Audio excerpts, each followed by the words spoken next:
하나님께서 오늘 우리에게 준비하신 그 은혜의 말씀을 허락하실 줄 믿습니다. 그리고 그 말씀을 통하여서 하나님께서 우리의 삶을 바른 길로 인도해 주실 줄 믿습니다. 우리는 구원받은 하나님의 자녀입니다. 예수 그리스도로 인해 우리의 죄의 문제가 해결이 되었고, 또 죄로 인하여 우리에게 주어지는 그 사망의 권세로부터 해방되었습니다. 히브리서에는 우리에게 이렇게 말을 하는데요. 우리 히브리서 10장 10절의 말씀을 함께 보겠습니다. 함께 읽어볼까요? 시작. 이 뜻을 따라 예수 그리스도의 몸을 단번에 들이심으로 말미암아 우리가 거룩함을 얻었노라. 우리는 예수 그리스도로 말미암아 하나님으로부터 거룩하다라는 판단을 얻게 되었습니다. 그리고 14절인데요. 14절의 말씀을 제가 읽어드리겠습니다. 그가 거룩하게 된 자들을 한 번의 제사로 영원히 온전하게 하셨느니라. 그러니까 하나님께서 예수 그리스도로 말미암아 우리를 거룩하게 판단하셨을 뿐만 아니라 우리를 온전하게 여기신다. 성경은 말하고요. 마지막으로 17절의 말씀을 다 같이 읽도록 하겠습니다. 시작. 또 그들의 죄와 그들의 불법을 내가 다시 기억하지 아니하리라 하셨느니라. 하나님은 예수 그리스도로 인해 우리의 죄와 불법을 기억도 하지 않으시겠다 말씀하십니다. 진실하신 하나님이 이와 같이 말씀하셨다면 이러시지는 않으실 거예요. 분명 다 알고 계신데 마음속에 우리의 연약함과 죄 지었던 그런 기억들, 그런 모습들 다 기억하고 계시는데, 우리 하나님이 이렇게 말씀하셨으니까 그래, 내가 너 죄 없이 생각해 줄게 라고 저는 하시지 않을 뿐이라고 저는 믿습니다. 왜냐하면 우리 하나님은 진실하신 하나님이시기 때문입니다. 그가 우리 하나님께서 이와 같이 말씀하셨다면 기억하지 않는 척 하시는 분이 아니라 우리가 지었던 모든 연약함과 우리가 지었던 모든 죄를 완벽히 지우시고 우리를 온전한 거룩한 자로 여기시며 온전한 자로 여기실 줄 믿습니다. 그분이 바로 진실하신 하나님임을 믿습니다. 우리 그런 의미로 좌우에 계신 분들에게, 또 앞뒤에 계신 분들에게 이렇게 축복하기를 원합니다. 당신은 거룩한 하나님의 사람입니다. 당신은 온전한 하나님의 사람입니다. 믿으십니까? 하나님이 우리를 거룩하게 여기시며 온전하다 말씀하십니다. 그리고 우리의 모든 연약함과 제약을 기억하지 않으시겠다라고 말씀하시는 것이죠. 그러나 우리가 우리의 삶을 되돌아볼 때 이 거룩하지 못하고 온전하지 못한 것을 매일마다 경험합니다. 오늘 제가 여러분에게 이렇게 거룩한 하나님의 말씀을 전하고 있지만 제가 오늘 이제 집에 갈 때 지하철을 타고 가는데 아마 지하철을 타고 가면서 자리를 탐하는 마음이 저에게 있을 거예요. 누가 빨리 일어설 것인가를 보면서 내가 저 자리로 빨리 달려가야 하는데, 이런 마음을 제 마음속에 아주 자연스럽게 품을 것입니다. 그리고 또 정말 저희가 은혜롭게 예배를 드리고 집으로 돌아가지만 집안을 지저분하게 만드는 가족들을 보면서 이 분노의 마음을 품으실 수도 있고요.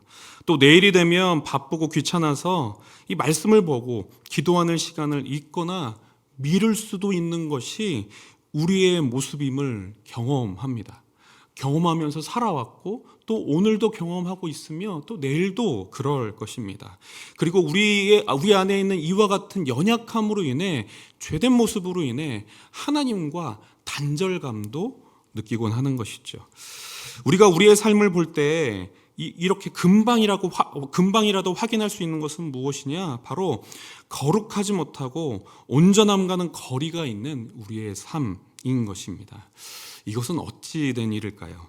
우리의 삶에 이와 같은 괴리감은 무엇일까요? 성경은 이제 우리가 거룩하다, 온전하여졌다 말하지만 왜 우리 삶은 거룩함과 온전함과는 거리가 있어 보이는가?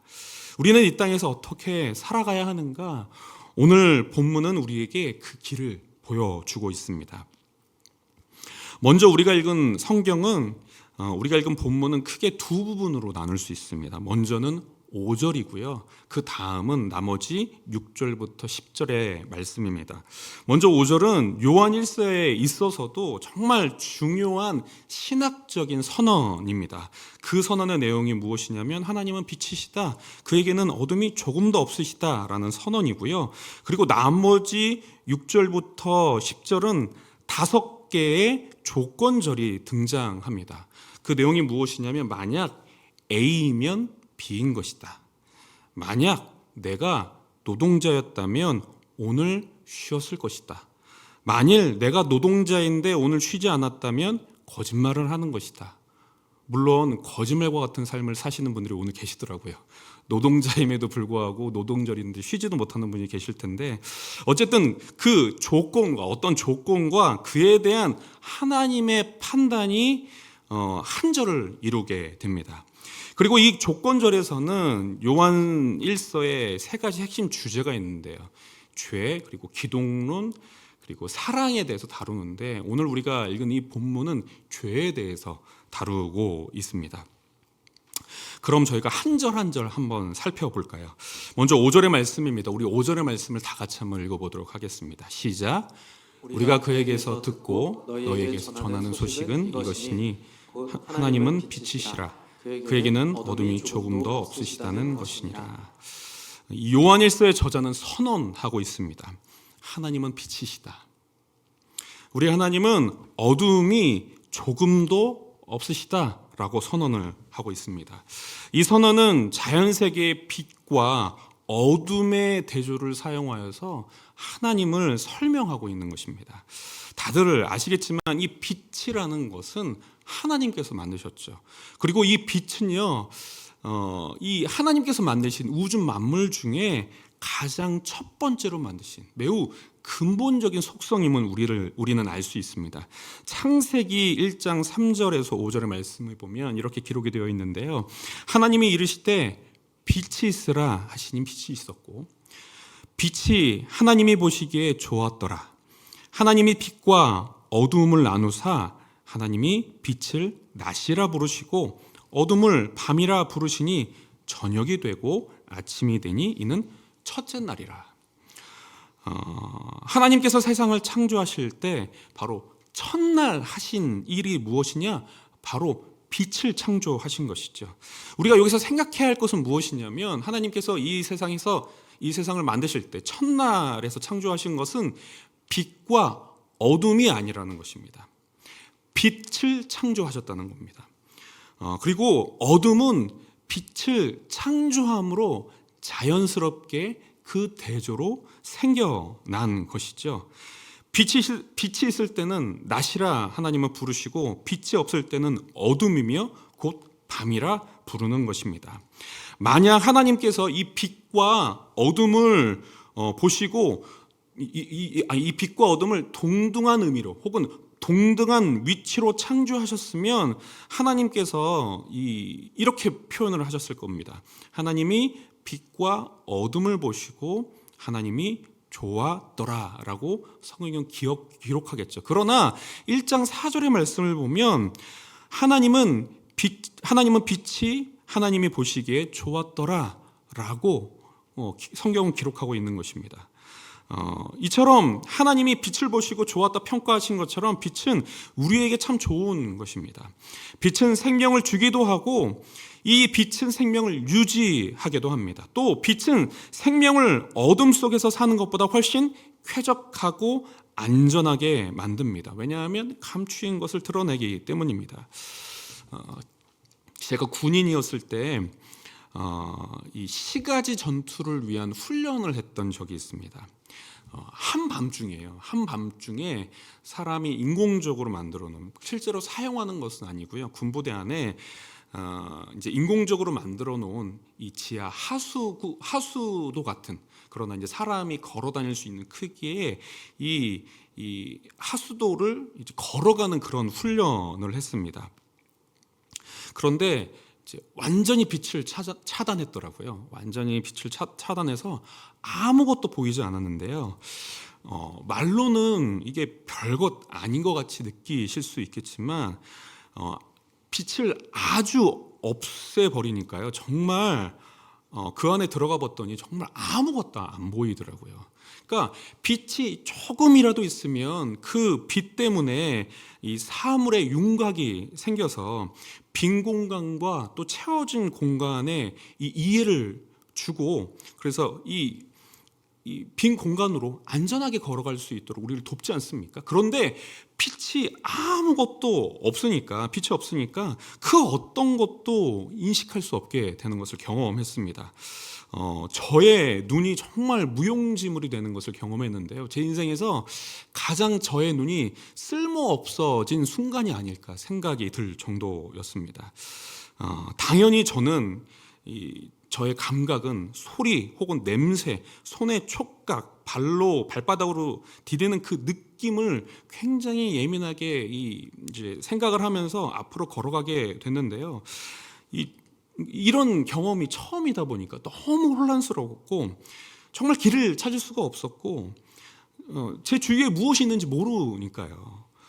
너무 공포스러웠고 정말 한 걸음 한 걸음을 내딛는 것이 정말 큰 용기가 필요한 순간이었습니다. 이처럼 빛은 우리의 삶에 있어서는 정말 없어서는 안 될 아주 중요한 요소라고 말할 수 있겠습니다. 그런데 요한일서의 저자는 하나님을 빛이라고 표현하고 있습니다. 하나님은 우리에게 생명을 주시는 분이시죠.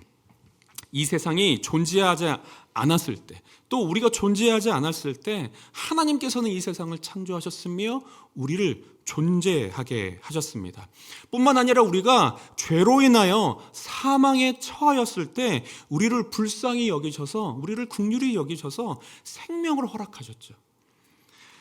그래서 영원히 하나님과 함께할 수 있는 영생을 허락하신 것입니다. 뿐만 아니라 우리는 그분과 함께할 때 우리의 생명이 유지되며 우리의 생명력은 더 강력해지는 것입니다. 그리고 이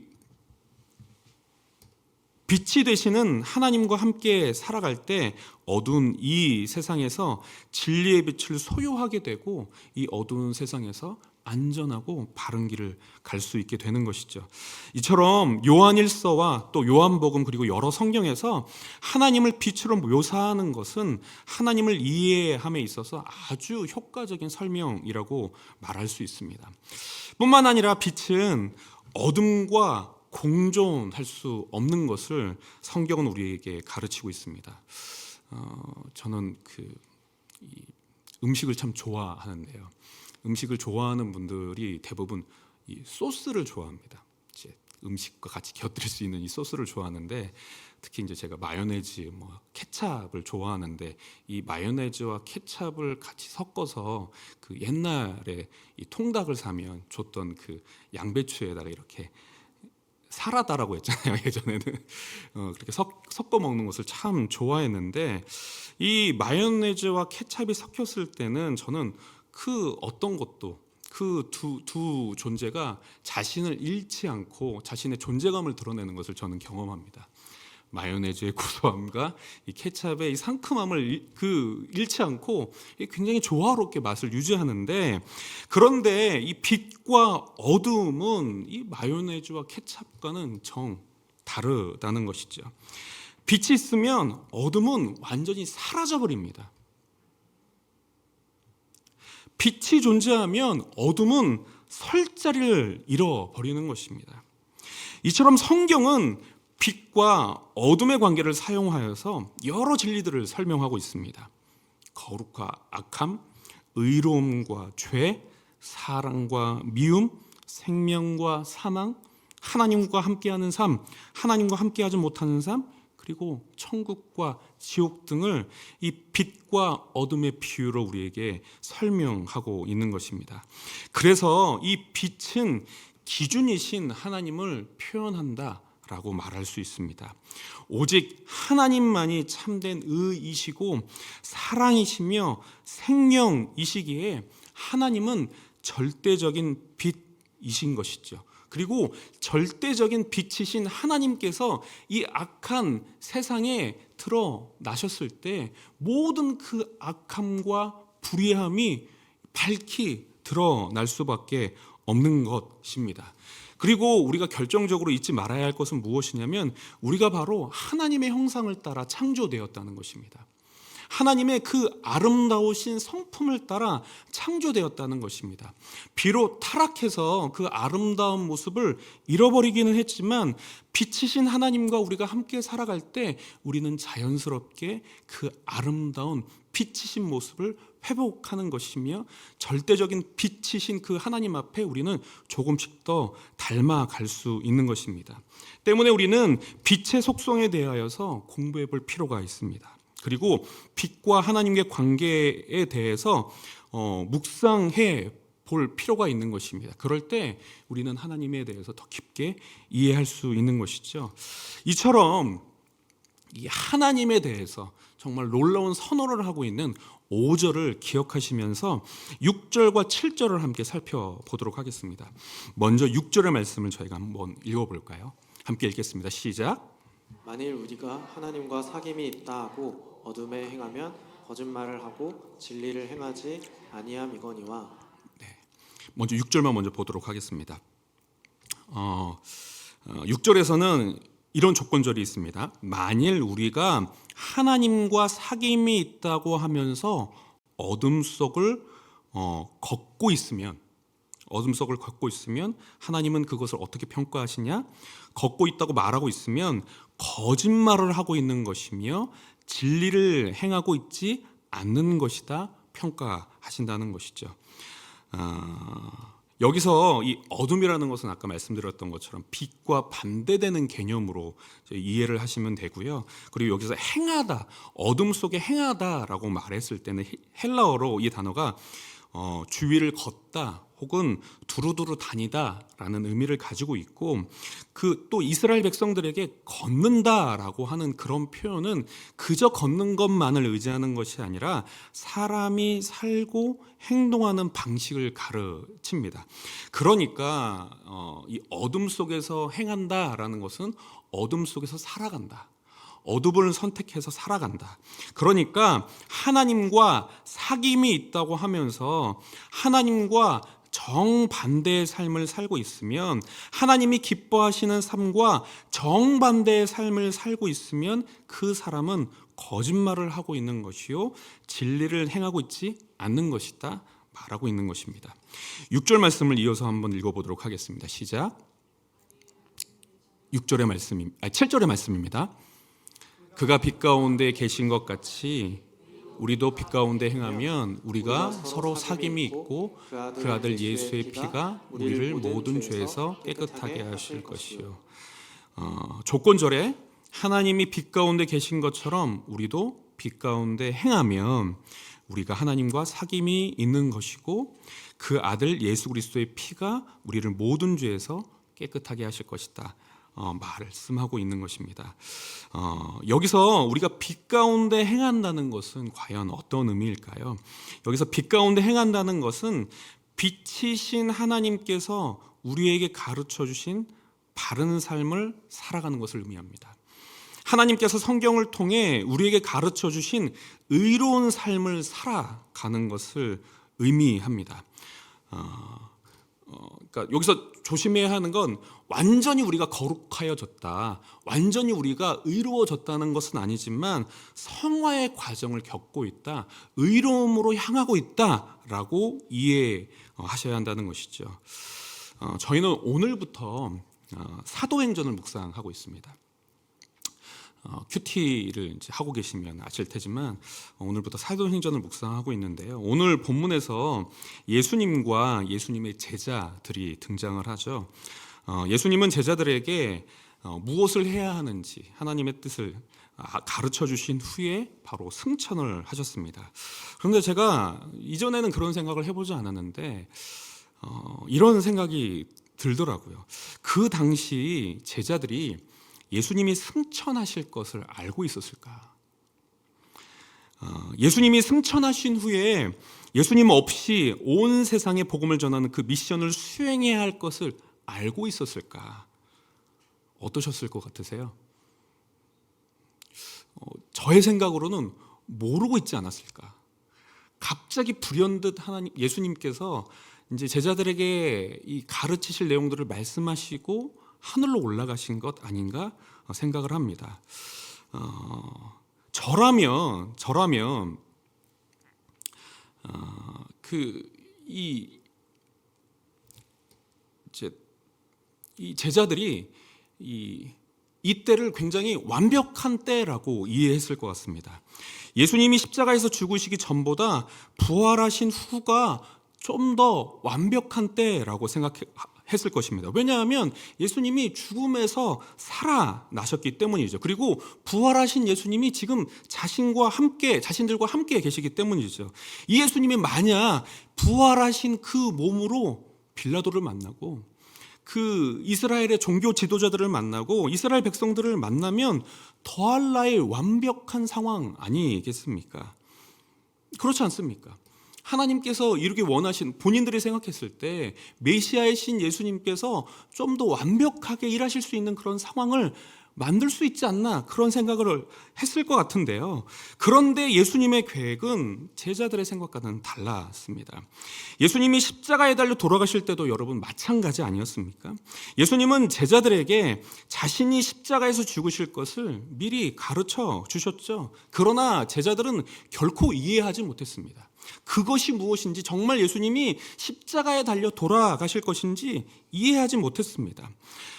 이처럼 아마도 이때 제자들은 예수님이 승천하시는 것에 대해, 그리고 아주 올라가셔서 오랜 뒤에 오실 것에 대해 잘 알지 못했을 것입니다. 그리고 그것이 무엇인지 이해하지 못하고 있었을 것입니다. 그래서 제자들은 승천하신 예수님과 예수님이 올라가신 하늘을 올려다보고 있지 않습니까?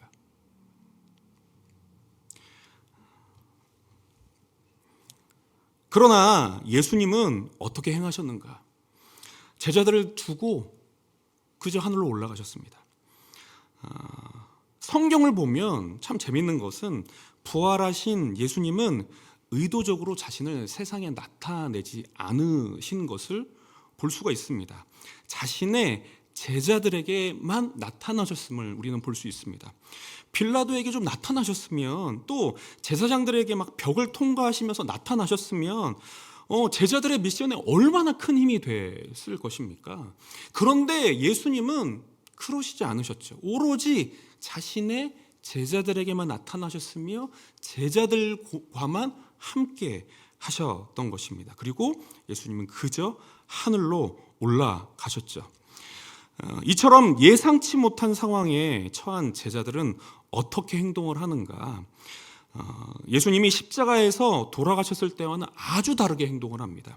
예수님이 십자가에서 죽으셨을 때는 다 망한 줄 알고 정말 뿔뿔이 흩어지지 않습니까? 그런데 이때 제자들은 흩어지지 않습니다. 예수님의 명령에 따라서 성령이 오시기까지 예루살렘에서 기다리죠. 왜 그렇습니까? 이유가 무엇입니까? 바로 부활하신 예수님을 만났기 때문입니다. 그분이 하나님의 아들이심을 믿을 수 있게 되었기 때문입니다. 그래서 지금 정확하게 무슨 일이 벌어지고 있는지 잘 이해하지는 못하겠지만, 왜 예수님이 자신들을 버리고 승천하셨는지 온전히 이해하지는 못하지만, 예수님이 그저 예루살렘에 남아있으라고 하니까, 그곳에서 성령님을 기다리라고 하니까 그 예수님의 말씀을 믿음으로 받고 그 말씀대로 살아가고 있는 것이죠. 저는 이것이 바로 빛 가운데 걷는 삶이라고 생각을 합니다. 우리는 이 땅을 살아가면서 온전함을 취하지 못합니다. 온전한 거룩함을 이루지 못합니다. 여전히 부족함이 있고 여전히 연약함이 있죠. 또 하나님께서 우리를 향한 그 뜻에 대해서 온전히 이해하지 못합니다. 그러나 우리에게 허락하신 그 말씀이 옳은 줄 믿음으로 받고 그저 그 말씀을 하루하루 순종하는 것이죠. 그 삶이 바로 빛 가운데로 걸어가는 우리의 삶인 것입니다. 그런데 우리가 빛 가운데로 걸어가면 어떤 일이 벌어지느냐? 우리가 서로 사귐이 있다고 말을 합니다. 참 의외의 언급인데요. 6절과 대조해서 생각을 해보면 하나님과 사귐이 있다라고 말해야 할 것 같습니다. 그런데 7절을 보면 7절 말씀을 다시 한번 띄워주시겠습니까? 7절을 보면 하나님과 사귐이 있다라고 말하지 않고 우리가 서로 사귐이 있고 라고 말을 합니다. 요한일서의 저자는 꼭 이렇게 말을 하고 있는 것 같습니다. 당연히 하나님과 사귐이 있는 것은 기본이요. 더 나아가 하나님과의 사귐이 성도들과의 사귐까지도 불러일으킨다라고 말하고 있는 것 같습니다. 왜 그렇습니까? 하나님은 우리를 사귐의 존재로 하나 되어서 살아가는 존재로 만드셨고 우리가 타락하여 죄에 있을 때는 이 모습이 우리에게 없다가 생명이신 하나님 앞에 조금씩 더 다가가면 우리가 하나님과 사귐을 얻게 되면 우리 안에 있는 이 아름다운 모습이 회복되기 때문입니다. 그래서 자연스럽게 우리가 우리 성도들과의 사귐이 회복되는 것이죠. 또한 예수님의 피가 우리를 모든 죄에서 깨끗하게 하실 것이다 말하고 있습니다. 기억하시기 바랍니다. 우리는 하나님의 자녀입니다. 빛이신 하나님을 닮아 빛 가운데로 걸어가야 하는 빛의 자녀들입니다. 우리가 빛의 길을 걸어갈 때 하나님은 우리를 아름답게 회복하실 줄 믿습니다. 하나님께서 만드신 아름다운 모습으로 회복하실 것입니다. 서로를 사랑하며 서로를 용납하며 서로를 아껴주며 서로를 세워주는 사귐이 가능하도록 우리를 회복시키실 것입니다. 주님과 사귀심으로 우리 안에 있는 이 사귐의 능력이 회복되시는 저와 여러분 되시길 축복합니다. 뿐만 아니라 그리스도 예수의 피가 우리를 모든 죄에서 깨끗하게 하실 것이다 말씀하고 계십니다. 그런데 전제가 되어야 할 것이 있는데요. 바로 죄에 대한 우리의 태도입니다. 우리 안에 있는 죄에 대한 태도인데요. 8절과 9절을 통해서 그것을 확인할 수 있습니다. 먼저 8절의 말씀을 함께 읽어보도록 하겠습니다. 시작. 또 진리가 우리 속에 있지 아니할 것이요. 만일 우리가 죄가 없다고 말하면 그것은 스스로 속이는 것이다. 그리고 진리가 우리 안에 속하지 않는 것이다 라고 말을 하고 있습니다. 그러나 9절에는 뭐라고 기록이 되었느냐? 9절 말씀 함께 읽겠습니다. 시작. 죄를 자백하면 그는 미쁘시고 의로우사 우리 죄를 사하시며 우리를 모든 불의에서 깨끗하게 하실 것이요. 그러나 우리가 죄를 자백하면 하나님은 신실하시고 의로우신 분이셔서 우리 죄를 용서하시며 우리를 모든 불의에서 깨끗하게 하신다 말씀하시죠. 지난 주일 청년부에서는 예수님의 완전하신 용서에 대해서 함께 나눴습니다. 완전한 대제사장이신 또 완전한 제물이신 예수님이 십자가에서 그 속죄의 제사를 드리심으로써 단번에 우리의 모든 죄를 해결해 주셨다는 것을 함께 나눴고요. 또 이 내용을 가지고 저희가 함께 GBS를 진행했는데 그랬더니 한 청년이 GBS 시간에 이렇게 질문을 했다는 것입니다.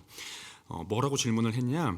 예수님께서 우리의 죄를 단번에 해결해 주셨는데 왜 우리는 매일 회개해야 합니까? 우리 청년부의 미래가 저는 참 밝다고 생각을 합니다. 이런 질문을 해야 성장할 수 있는 것인데요. 정말 예리한 질문 아니겠습니까? 예수님께서 우리의 죄의 문제를 십자가에서 단번에 해결해 주셨는데 왜 우리는 매일 회개해야 하는가? 어떻게 생각하시나요? 우리는 먼저 이 본문에서 고백하는 죄 그리고 그로 인한 깨끗함이 우리가 구원을 얻을 때 우리 안에서 일어나는 그 존재적인 변화, 상태의 변화를 말하는 것이 아님을 알아야 합니다. 앞에서 본 것처럼 예수님으로 인해 우리는 거룩하다 판단을 받았고 온전하다 여기시는 그 하나님의 그 은혜를 우리가 입었습니다. 그런데 여기서 말하고 있는 이 죄를 자백하는 순간, 그래서 우리를 깨끗하게 하시는 그 순간은 우리가 하나님 앞에 구원을 받는 그 순간을 말하는 것이 아니라는 것이죠. 우리의 현실 속에서 성화를 이루어 나가는 과정에서의 그 깨끗함을 말하는 것입니다. 우리는 이미와 아직의 때를 살아가고 있습니다. 우리는 이미 구원을 받아서 하나님으로부터 거룩하다, 온전하다 평가를 받았죠. 그리고 예수 그리스도께서 우리의 모든 죄의 문제를 해결해 주셨고, 부활하신 예수님으로 인하여서 죄의 영향력 아래에서 우리는 벗어나게 되었습니다. 그리고 죄를 이길 수 있는 힘과 지혜를 우리에게 허락하셨죠. 그러나 우리가 잊지 말아야 할 것은 무엇이냐면, 아직 우리의 육체는 죽지 않아서 이 세상에 발을 디디며 살아간다는 것입니다. 아직 죽지 않은 이 육체는 갈증을 가지고 있습니다. 아직 죽지 않은 이 육체는 하나님께서 정해놓으신 선이라는 그 선에는, 의로움이라는 선에는 전혀 관심이 없고, 어떻게 해서든지 이 육체의 갈증, 육체의 이 공백을 메우려고 합니다. 그리고 사단은 우리에게 끊임없이 유혹하죠. 이 육체의 공백, 이 육체의 갈증은 오직 세상으로만 채울 수 있다. 세상에 있는 것으로만 채울 수 있다. 너가 이 세상의 것을 우리가 취할 때, 세상의 것을 우리가 얻을 때 우리의 이 육체에 완전한 만족을 얻을 수 있다. 이렇게 유혹을 합니다. 그러나 우리는 잊지 말아야 합니다. 이 유혹은 결국 우리를 빛이 아닌 어둠으로 인도한다는 사실을 우리는 잊지 말아야 합니다. 하나님이 계시며 하나님께서 가르쳐 주신 바른 삶이 아니라, 하나님이 계시지 않으며 하나님께서 미워하시는 악한 삶으로 우리를 인도한다는 것입니다. 우리는 우리 안에 있는 연약함을 봐야 합니다. 우리 안에 있는 이 죄와 더러움을 보아야 합니다. 여전히 죽지 않아 살아있는 이 육체의 갈망과 갈증을 우리가 보아야 하는 것이죠. 그런데 우리가 우리에게 있는 모습 그대로를 볼 수 있는 방법이 단 한 가지 있는데요. 그것은 무엇이냐? 바로 빛이신 하나님 앞에 살아가는 것입니다. 의로우시고 거룩하신 하나님 앞에 나아가는 것이죠. 그는 신실하시고 의로우셔서 주님 앞에 있는 우리의 모습을 있는 그대로를 드러내십니다. 빛이신 하나님 앞에 나아가면 우리 안에 있는 이 어두움을 있는 모습 그대로 밝히 드러내신다는 것이죠. 저는 그래서 신앙생활이라는 것은, 또 신학의 성숙이라는 것은 어쩌면 우리 안에 연약함과 악함과 더러움을 더욱더 명확하게 보게 되는 것 아닌가 생각을 합니다. 하나님께로 더 가까이 나아가면 나아갈수록 하나님을 닮는 부분들도 있겠지만, 빛이신 하나님께 더욱더 가까이 나아가기 때문에 우리의 양심은 더욱더 날카로워져서 이 땅을 살아가면서 더 많은 양심의 찔림을 경험하고 더 많은 갈등을 경험하게 된다는 것입니다. 이 세상의 악함을 더욱더 명확하게 바라보게 되며 우리 안에 있는 그 악함과 죄악들을 더욱더 더 명확하게 보게 된다는 것이죠. 그래서 빛이신 하나님과 사귀는 자는 자신의 죄를 보게 되는 것입니다. 빛이신 하나님을 닮아 빛의 길을 걸어가려 하는 자는 자신의 죄를 인정하게 되고 그 죄를 하나님 앞에서 해결하려 한다는 것입니다. 그럴 때 우리 하나님은 미쁘시고 의로우사 우리의 죄를 사하시며 우리를 모든 불의에서 깨끗하게 하신다. 오늘 성경은 우리에게 말하고 있는 것이죠. 오늘 요한 1서의 이 귀한 말씀을 기억하시기 바랍니다. 우리는 하나님의 자녀로서 빛이신 하나님을 닮아 빛의 자녀로서 살아가야 할 주님의 자녀들입니다. 주님께서 가르쳐 주신 옳고 바른 길을 걸어가야 하는 사람들인 것이죠. 그러나 우리가 빛이신 하나님과 교제하면서 경험하게 되는 것은 무엇이냐? 우리의 교만함이 아니라 우리의 연약함을 보게 됩니다. 우리 안에 있는 죄악과 우리 안에 있는 더러움을 보게 되는 것이죠. 그러나 이 더러움을 가지고 살아계신 하나님 앞에 나아갈 때 우리를 징계하지 않으시며 우리를 질책하지 않으시며 오히려 예수 그리스도의 피로 우리를 깨끗게 하실 줄 믿습니다. 우리를 새롭게 하실 줄 믿습니다. 우리를 모든 불의에서 우리를 지키시며 보호하실 줄 믿습니다. 그래서 하나님의 빛의 자녀로 살아가게 될 줄 믿습니다. 오늘 우리에게 허락하신 이 귀한 말씀을 기억하시며 빛의 자녀로 살아가시는 저와 여러분들 되시길 축복합니다.